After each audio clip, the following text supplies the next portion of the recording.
ലക്ഷക്കണക്കിന് രൂപ വില വരുന്ന ചെമ്മീനിനെ എങ്ങനെയാണ് കടലിൽ നിന്ന് പിടിക്കുന്നതെന്നും അതെങ്ങനെയാണ് വലിയ അളവിൽ പ്രോസസ്സ് ചെയ്ത് ഫ്രഷായി ഇരിക്കുന്നത് എന്നും നിങ്ങൾ ചിന്തിച്ചിട്ടുണ്ടോ? കടലിൽ നിന്നും നമ്മുടെ കൈകളിലേക്ക് ചെമ്മീനുകൾ ഫ്രഷായി എത്തുന്നതിൻ്റെ പിന്നിലെ ടെക്നോളജി എന്താണെന്ന് കണ്ടു നോക്കിയാലോ? കടലിൽ എവിടെയെങ്കിലും പോയി വലയിട്ടാൽ ചെമ്മീൻ കിട്ടില്ല. അതിന് കൃത്യമായ ലൊക്കേഷൻ കണ്ടുപിടിക്കേണ്ടതുണ്ട്. സോണാർ, റഡാർ, GPS തുടങ്ങിയ ടെക്നോളജി എല്ലാം ഉപയോഗിച്ചാണ് കപ്പലിലെ ക്രൂ ചെമ്മീൻ ഏറ്റവും കൂടുതലുള്ള സ്ഥലം കണ്ടുപിടിക്കുന്നത്. അതിൻ്റെ കോർഡിനേറ്റുകൾ കിട്ടി അവിടെ കപ്പലെത്തിയാൽ പിന്നെ വല ഇറക്കുകയാണ്. നെറ്റ് വെള്ളത്തിലേക്ക് വീഴുമ്പോൾ അത് വിരിയാൻ തുടങ്ങും. വലിയ ആഴങ്ങളിലേക്ക് പോകാൻ പാകത്തിന് നിർമ്മിച്ച ഫ്ലെക്സിബിളായ കൂറ്റൻ വലകളായിരിക്കും ഇവ.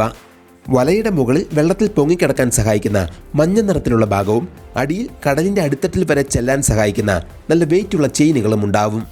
ഇതിടുമ്പോൾ വലിയൊരു അണ്ടർ വാട്ടർ ടണലിൻ്റെ രൂപത്തിലായി മാറുകയും ആ ഒരു പ്രദേശത്തെ മുഴുവൻ ചെമ്മീനുകളെയും വലയ്ക്കുള്ളിലാക്കുകയും ചെയ്യുന്നു.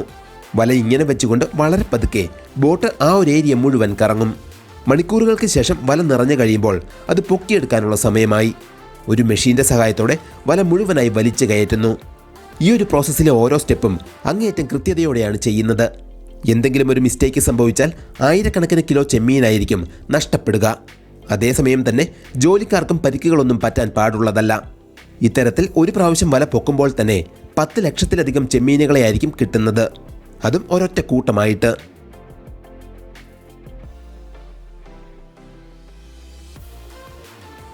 ഈ വല ഡെക്കിലേക്ക് വലിച്ചു കയറ്റി ഇട്ട് കഴിഞ്ഞാൽ അതിൻ്റെ അറ്റം തുറന്ന് ഉള്ളിലെ മീനുകളെ അൺലോഡ് ചെയ്യേണ്ടതുണ്ട്. അണ്ടർഗ്രൗണ്ടിലേക്കുള്ളൊരു ഹാച്ച് തുറന്ന് അതിലേക്ക് വേണം മീനുകളെ നിക്ഷേപിക്കാൻ. വളരെ ശ്രദ്ധയോടെയും സൂക്ഷിച്ചുമാണ് ജോലിക്കാർ ഈ നെറ്റിൻ്റെ അറ്റം തുറക്കുക. ഒറ്റ വലിക്ക് ആ നെറ്റ് തുറന്ന് ചുവന്നിരിക്കുന്ന ഒരു വലിയ കൂട്ടം താഴേക്ക് വീഴുന്നു. കടലിൽ നിന്നുമുള്ള നല്ല ഫ്രഷായ ചെമ്മീൻ. ലക്ഷക്കണക്കിന് ചെമ്മീനുകളെ ഒരേ സമയം കൈകാര്യം ചെയ്യാൻ മാത്രമുള്ള വലിപ്പം കപ്പലിലെ ഈ ഒരു സെറ്റപ്പിനുണ്ടാവും. മീൻ പിടിച്ച് ഏതാനും മണിക്കൂറുകൾക്കുള്ളിൽ തന്നെ അവയെ ക്ലീൻ ചെയ്ത് പ്രോസസ്സും ചെയ്ത് ഫ്രീസ് ചെയ്ത് വെക്കേണ്ടത് അത്യാവശ്യമാണ്. അവയുടെ ഫ്ലേവറും ടെക്സ്ചറും നിലനിർത്താൻ അത് സഹായിക്കുന്നു.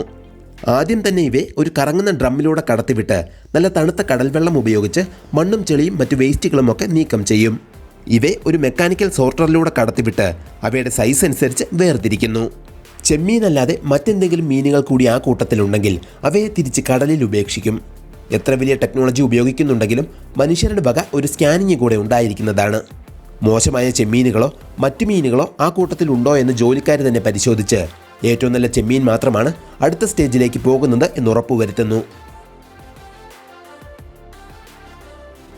പരിശോധനയ്ക്ക് ശേഷം ഇവയെ തണുത്ത വെള്ളത്തിൽ മുക്കി ഒരു കൺവെയർ ബെൽറ്റ് വഴി മുന്നോട്ട് കൊണ്ടുപോകും. ചെമ്മീൻ പെട്ടെന്ന് കേടാകുന്നത് തടയാനും ഫ്രീസ് ചെയ്ത് കട്ടിയാക്കാൻ അതിനെ പാകപ്പെടുത്തിയെടുക്കാനും ഇങ്ങനെ തണുപ്പിക്കുന്നത് സഹായിക്കുന്നു. അവിടെ നിന്നും ഇവയെ കൂട്ടത്തോടെ ഫ്രീസിംഗ് സ്റ്റേഷനിലേക്ക് കൊണ്ടുപോകും. അവിടെയുള്ള ഫ്രീസറിൻ്റെ സ്റ്റീൽ മോൾഡുകളിലേക്ക് ജോലിക്കാർ തന്നെ ചെമ്മീനുകളെ തിക്കി നിറയ്ക്കുന്നു. അവയ്ക്കിടയിൽ ചെറിയൊരു ഗ്യാപ്പ് പോലും ഉണ്ടാവുന്നില്ല എന്നുറപ്പ് വരുത്തേണ്ടതുണ്ട്. ഈ മോൾഡിൽ ഇരുന്നാണ് അവ ഫ്രീസ് ആവുന്നത്. ഫ്രീസറിൻ്റെ ഉള്ളിലൂടെ -40°C ഒരു റെഫ്രിജറൻ്റ് സർക്കുലേറ്റ് ചെയ്താണ് ചെമ്മീനുകളുടെ കട്ടിയുള്ള ബ്ലോക്ക് ആക്കി മാറ്റുന്നത്. ഇത് വളരെ പെട്ടെന്ന് തന്നെ നടക്കുകയും ചെയ്യും. ചെമ്മീനുകൾക്ക് കേടുപാട് വരാത്ത രീതിയിൽ തീരെ ചെറിയ ഐസ് ക്രിസ്റ്റലുകളായിരിക്കും ഇതിൻ്റെ ഉള്ളിലുണ്ടാവുക. അതുകൊണ്ട് തന്നെ സാധാരണ രീതിയിൽ ഇവ ഫ്രീസ് ചെയ്യുന്നതിനേക്കാളും അവയുടെ ടേസ്റ്റും ടെക്സ്ചറും ന്യൂട്രീഷനുമെല്ലാം നിലനിർത്താൻ ഈ ഒരു പ്രോസസ്സാണ് മികച്ചത്. ഫ്രീസ് ചെയ്ത് കട്ടിയായി കഴിയുമ്പോൾ വലിയ ബ്ലോക്കുകളായി ചെമ്മീൻ ഫ്രീസറിൽ നിന്ന് പുറത്തേക്ക് വരുന്നു. ഓരോന്നിനെയും പ്രത്യേകം നിർമ്മിച്ച പേപ്പർ ബാഗുകളിലേക്ക് വയ്ക്കും.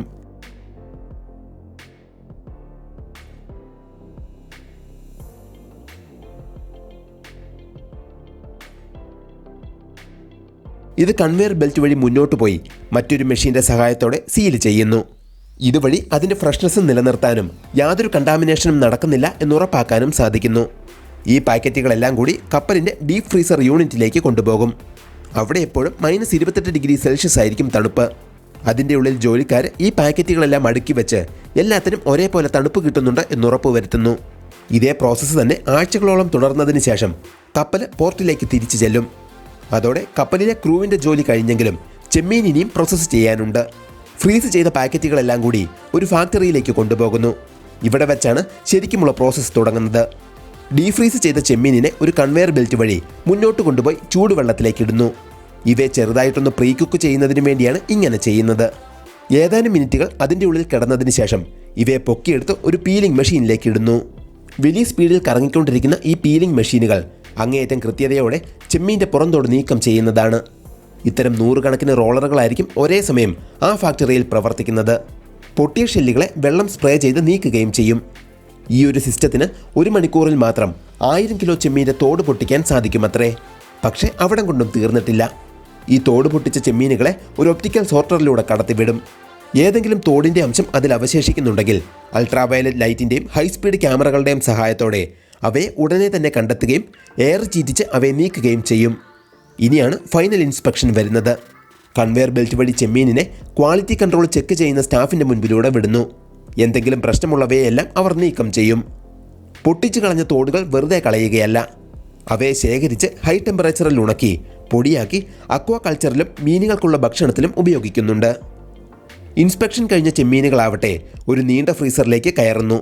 ഇവിടെ വെച്ച് ശക്തിയായി കാറ്റടിച്ച് ഓരോ പീസിനെയും സെപ്പറേറ്റായി ഫ്രീസ് ചെയ്യുന്നു. അതുവഴി ഇവയൊന്നും തമ്മിൽ കട്ട പിടിക്കുന്നില്ല എന്നുറപ്പാക്കാം. അതിനുശേഷം ഇവയെ ഒരു വൈബ്രേറ്ററിലൂടെ കടത്തിവിട്ട് അവയുടെ സൈസ് അനുസരിച്ച് സോർട്ട് ചെയ്യുന്നു. ഓരോ ബാച്ചിൽ നിന്നും സാമ്പിൾ എടുത്ത് അവയുടെ സൈസും കളറും മണവും ടേസ്റ്റുമെല്ലാം പരിശോധിക്കുന്നുണ്ടാവും. എല്ലാം ഓക്കെ ആണെങ്കിൽ അവയെ പാക്ക് ചെയ്യാനായി കൊണ്ടുപോകുന്നു. ബൾക്കായിട്ട് വലിയ പാക്കറ്റുകളിലായിരിക്കും ഇവയെ പാക്ക് ചെയ്യുന്നത്. ലോക്കലായിട്ടുള്ള ഫാക്ടറിക്കാർ ഇത് വാങ്ങിക്കുകയും ഇതിനെ റീപാക്കേജ് ചെയ്ത് എളുപ്പത്തിൽ വിൽക്കാൻ പാകത്തിന് ചെറിയ പാക്കറ്റുകളിലാക്കുകയും ചെയ്യുന്നു. സാധാരണക്കാർക്കൊക്കെ ചെറിയ പാക്കറ്റിലുള്ള ചെമ്മീൻ മതിയാകും. മാത്രമല്ല അതിന് വിലയും കുറവായിരിക്കും.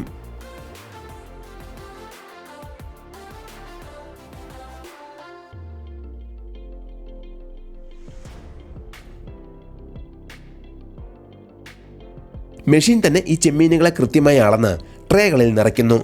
അതിൻ്റെ മുകളിൽ ഒരു ലെയറും വെച്ച് അതിനെ വാക്വം സീൽ ചെയ്താണ് മുൻപോട്ട് വിടുന്നത്. എയർ ഇല്ലാത്തത് കൊണ്ട് തന്നെ അത് പെട്ടെന്ന് കേടാവുന്നത് തടയുകയും ചെയ്യാം.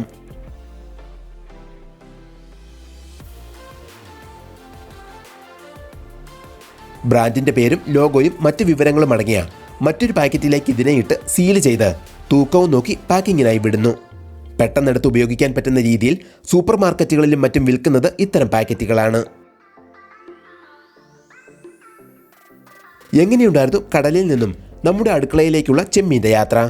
നിങ്ങളുടെ അഭിപ്രായങ്ങൾ താഴെ കമൻറ്റ് ചെയ്ത് അറിയിക്കുമല്ലോ. വീഡിയോ ഇഷ്ടമായ ചാനൽ സബ്സ്ക്രൈബ് ചെയ്യാൻ മറക്കല്ലേ. വീഡിയോ കണ്ടതിന് നന്ദി.